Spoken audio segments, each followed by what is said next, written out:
विद्यार्थियों नमस्कार, गणा गणा राम राम। आज हम पढ़ेंगे गुप्त साम्राज्य के बारे में।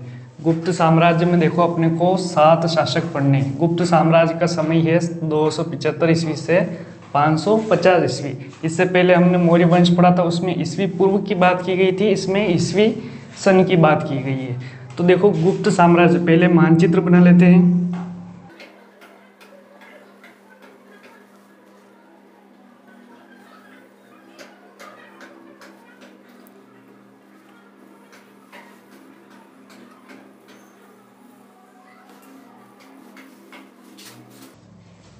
हाँ, तो देखो इसमें सबसे पहले 7 शासक याद रखने अपने को। नंबर 1 श्रीगुप्त, पहले नाम लिख दूं फिर उसके बाद बताऊंगा। घटोत्कच, फिर है चंद्रगुप्त प्रथम। चंद्रगुप्त प्रथम, और इसका पुत्र हुआ समुद्रगुप्त।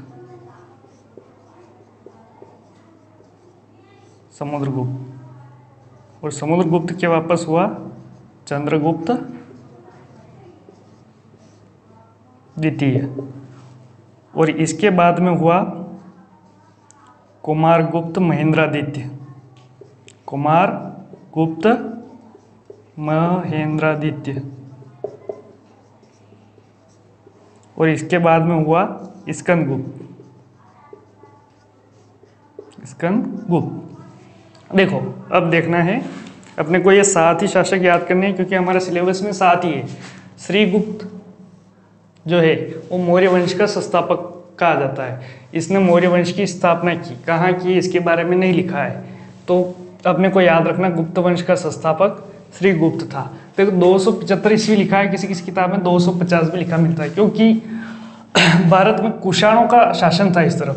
तो कुषाण 230 ईस्वी तक शक, और 250 ईस्वी तक 230 ईस्वी तक कुषाण, और 250 ईस्वी तक शक की सत्ता समाप्त हो गई थी। तो उस समय गुप्त वंश अस्तित्व में आया। तो श्रीगुप्त जो था वो इस वंश का संस्थापक कहा जाता है। एक ही बात याद रखनी है, घटोत्कच इसका पुत्र हुआ श्रीगुप्त का। इसके बारे में एक बात ध्यान रखनी है कि इसने महाराज की उपाधि धारण की थी। महाराज की उपाधि धारण की थी। अब देखो यहाँ से व्यवस्थित रूप से गुप्त शासन चलता है चंद्रगुप्त से। कब से? तुम्हारी किताब में 320 दिया है, लेकिन अपने को याद रखना 319 से शुरू होता है। कब से शुरू होता है? 319 से लेकर के 335 ईस्वी तक इसका शासन रहा। वैसे परीक्षा में नहीं पूछा जाता है, लेकिन ऐसे ही याद रखना है। अब 319 ईस्वी में क्या हुआ? इसने गुप्त संवत चलाया। क्या हुआ? गुप्त संवत चलाया। ये एक चीज याद रखनी है, 319 ईस्वी में चंद्रगुप्त प्रथम ने गुप्त संवत चलाया। घटोत्कच ने महाराज की उपाधि धारण की थी, तो इसने उपाधि धारण की थी महाराजा धीराज की। महाराजा धीराज की उपाधि धारण की थी। एक और बात है कि ये यहाँ पर था मगध, और मगध के ऊपर ही लिच्छवी वंश था। कौन सा वंश? लिच्छवी। इसी वंश में इसका विवाह हुआ था। तो एक और चीज याद रखना कि इस लिच्छवी वंश की राजकुमारी कुमार देवी से विवाह किया था। कुमार देवी। चंद्रगुप्त प्रथम, 3 चीजें याद रखनी, गुप्त संवत चलाया, महाराजा धीराज की उपाधि धारण की, और कुमार देवी से विवाह किया था। समुद्रगुप्त, इसका जो शासन काल था वो 335 ईस्वी से लेकर के 380 ईस्वी तक। इसकी बात बाद में करते हैं, पहले इनको देख लेते हैं। स्कंदगुप्त है ना, स्कंदगुप्त ने मौर्यों द्वारा जो निर्मित थी सुदर्शन झील, एक ही चीज याद रखनी है, सुदर्शन झील का पुनरुद्धार कराया था। पुनरुद्धार मतलब रिपेयरिंग कराई थी, पुनर्निर्माण कराया था सुदर्शन झील का। और स्कंदगुप्त को हुणों से भी युद्ध करना पड़ा। हुणों से, तो ये चीज भी याद रखना, हुणों से युद्ध किया और सुदर्शन झील का पुनरुद्धार कराया स्कंदगुप्त ने। ये 2 चीजें। इसके बाद कुमारगुप्त के बारे में एक ही चीज याद रखनी कि इसने नालंदा में विश्वविद्यालय बनवाया, विश्वविद्यालय। तो कभी कभी ऐसा छोटा प्रश्न पूछा जाता है कि नालंदा विश्वविद्यालय का संस्थापक कौन था? तो कुमारगुप्त महेंद्रादित्य। नालंदा भी यही है, बिहार में पड़ता है। यहाँ पर विश्वविद्यालय, जैसा कि हम सभी पढ़े हैं कि शिक्षा का उन्नत केंद्र भारत ही रहा है प्राचीन काल में, तो ये नालंदा विश्वविद्यालय था उस समय में। तक्षशिला तो हम पढ़ चुके हैं पहले, विक्रमशिला, तो ऐसे विश्वविद्यालय भारत में ही थे। इनका समय भी देख लेते हैं एक मिनट। चंद्रगुप्त द्वितीय का जो समय था 380 से लेकर के 412 ईस्वी तक, और इसका शुरू होता है 414 ईस्वी से लेकर के 455 ईस्वी तक। और स्कंदगुप्त का जो समय काल रहा है 455 ईस्वी से शुरू होकर के 467 ईस्वी तक, बस। इसके बाद कौन क्या हुआ, कौन शासक हुआ, वो अपने याद नहीं करना है, अपने बस यही याद करना है। अब देखो, कुमारगुप्त ने नालंदा विश्वविद्यालय का निर्माण करवाया, संस्थापक था, तो यही याद रखना, कुमारगुप्त महेंद्र। नालंदा विश्व, ऐसे प्रश्न आता है, नालंदा विश्वविद्यालय का संस्थापक कौन था? तो कुमारगुप्त महेंद्रादित्य। और इस किस गुप्त शासक ने सुदर्शन झील का पुनरुद्धार कराया? तो वो था स्कंदगुप्त। इसके शासनकाल में अंत समय में इसको हुणों से युद्ध करना पड़ा, लेकिन बाद में इसने हरा दिया हुणों को। अब देखो चंद्रगुप्त द्वितीय। चंद्रगुप्त द्वितीय, इसके बारे में 2-3 जानकारी। एक तो इसकी पुत्री थी, पुत्री जिसका नाम था प्रभावती। प्रभावती, इस प्रभावती का विवाह कराया था यहाँ पर वाकटक वंश का शासन था। वाकटक शासक रुद्रसेन से विवाह कराया था। जब रुद्रसेन की मृत्यु हो गई तो अपने पुत्र को शासक घोषित करके एक स्वयं शासन करने लगी थी। तो एक तो ये चीज़ याद रखना है, चंद्रगुप्त द्वितीय ने अपनी पुत्री प्रभावती का विवाह वाकटक नरेश रुद्रसेन से कराया था। और एक और चीज़ याद रखना, इसको देवगुप्त भी कहा जाता है। देवगुप्त किसको कहा जाता है? चंद्रगुप्त द्वितीय को देवगुप्त भी कहा जाता है।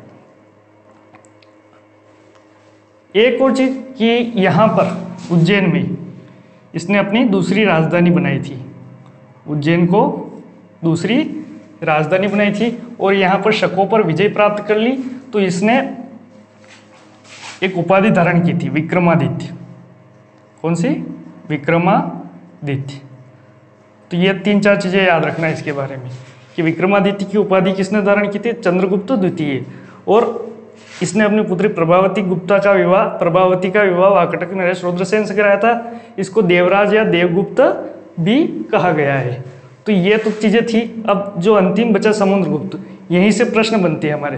तो एक मिनट इन तीनों के बारे में देख लेते हैं, इनका साम्राज्य कहाँ से कहाँ तक फैला हुआ था। चंद्रगुप्त प्रथम, समुद्रगुप्त और चंद्रगुप्त द्वितीय। तो चंद्रगुप्त प्रथम का साम्राज्य ये मगध और इसके आसपास का क्षेत्र था। उसके बाद समुद्रगुप्त ने अपने साम्राज्य का विस्तार किया और यहाँ से लेकर के ये पाकिस्तान वाला क्षेत्र और इधर नीचे भी ये वाला क्षेत्र में समुद्रगुप्त का शासन था।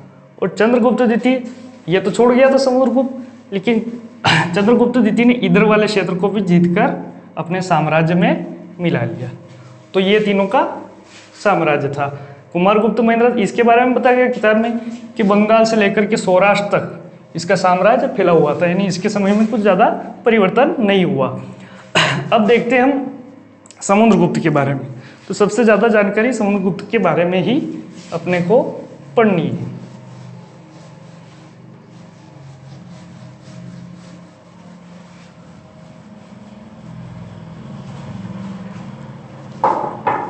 समुद्रगुप्त, देखो इसके बारे में जानकारी कहाँ से मिलती है अपने को?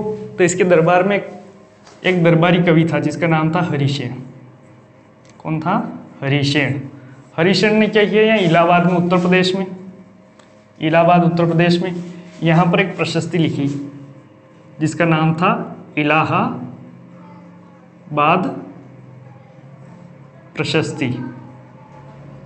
इलाहाबाद प्रशस्ति, इसी को कहा गया है प्रयाग प्रशस्ति। क्या कहा गया है? प्रयाग प्रशस्ति। तो ये दोनों नाम याद रखने अपने, इलाहाबाद प्रशस्ति और प्रयाग प्रशस्ति।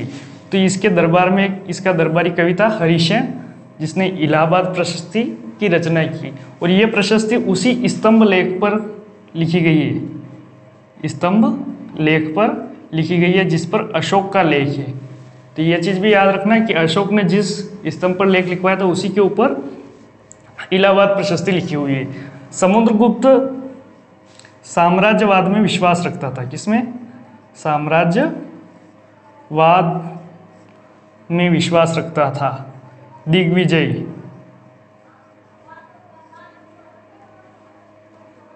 दिग्विजय और एकीकरण की नीति इसने अपनाई थी, एकीकरण की नीति अपनाई थी।